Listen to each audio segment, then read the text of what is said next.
Hey, what's up YouTube? Red and Bordy here, back with another New World video. Today we're going to talk about Outpost Rush, one of our favorite topics of PvP, dude. PvPvE, to be more specific, Bordy. So let's hop right in here. Outpost Rush is an instance PvPvE mode in New World where 20 versus 20 players fight to control the mysterious and dangerous Nauthynos Island. Each team must coordinate and balance their time defeating enemy players, capturing objectives, gathering resources, and building up their outposts. You must be level 60 in order to participate in Outpost Rush. So, Bordy, tell us how to play. Yeah, man. So in order to play Outpost Rush, you have to queue up for Outpost Rush. You have to be level 60, as Red mentioned before, and make your way into any settlement or outpost, and then you can queue up at Outpost Rush, the Outpost Rush NPC in the settlement, and queue up solo, or you can queue up in a group of 5 players. As long as there are 32 players that join that queue, you're going to be able to start the Outpost Rush match. Once started, you'll be ported to the island of Nauthynos to start the battle.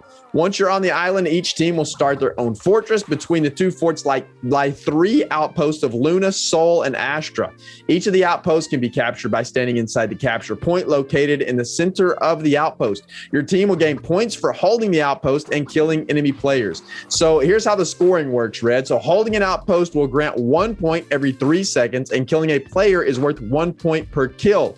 So you will also drop resources on death that the enemy team can pick up if you have collected them. The first team to reach 1,000 points wins the match. So rewards will include Outpost Rush reward chests that will award players with various items, including a unique set of Outpost Rush-specific named armor and weapons that will appear as rare drops from the chests. So, Red, what about the objectives in Outpost Rush, man? Tell us about those. Yes, there are several objectives located around the map that will give your team an advantage and help you win the match.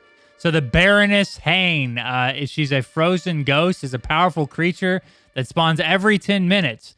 The team that deals the killing blow, and that's the important part about this, to the Baroness will be rewarded with a strong buff that increases their health regeneration and defense for the next 3 minutes. It will also freeze the enemy's score, preventing them from gaining points from outposts or kills for the next 3 minutes. Winning the Baroness objective can quickly turn the tide of an Outpost Rush match. The next one is turret emplacements. They are found on each fort, along with the outposts of Astra and Luna. These locations have an external turret emplacement that may be used to assault and defend the outposts. These turrets must be constructed by the team that controls the outpost or fort that they are linked to. And then finally, Bordy, corrupted portals. So corrupted portal is guarded by corrupted creatures. Your team can make their way through the corrupted enemies and donate Azoth essence to the portal. When a team deposits 500 Azoth essence into the portal, it activates a brute summoning totem and is granted to the players that made the final deposit that pushed the total at 500.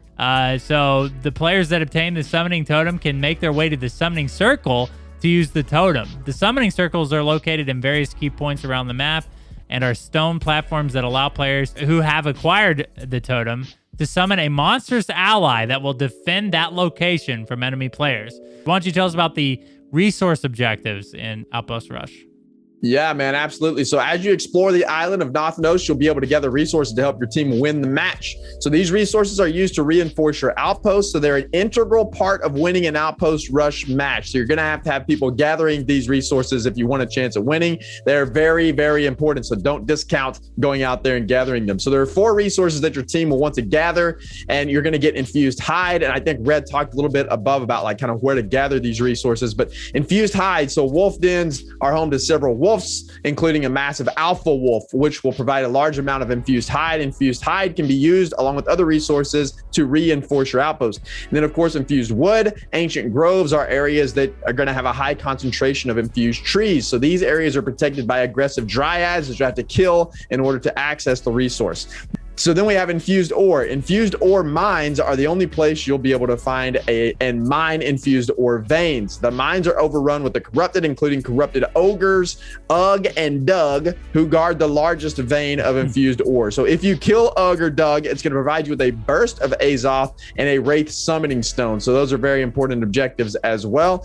Azoth essence, any non-player enemy that you kill will drop Azoth essence, and then this essence can be used at the corrupted portal to obtain a a summoning totem. So Red, what about the upgrades that we can do to our outposts? Once an outpost has been captured, a team can gather the resources above to build and upgrade various structures. All of the structures can be destroyed by the enemy, so it's important to keep them repaired. Gates will stop the enemy from entering the outpost and can be upgraded twice, making them stronger with each upgrade.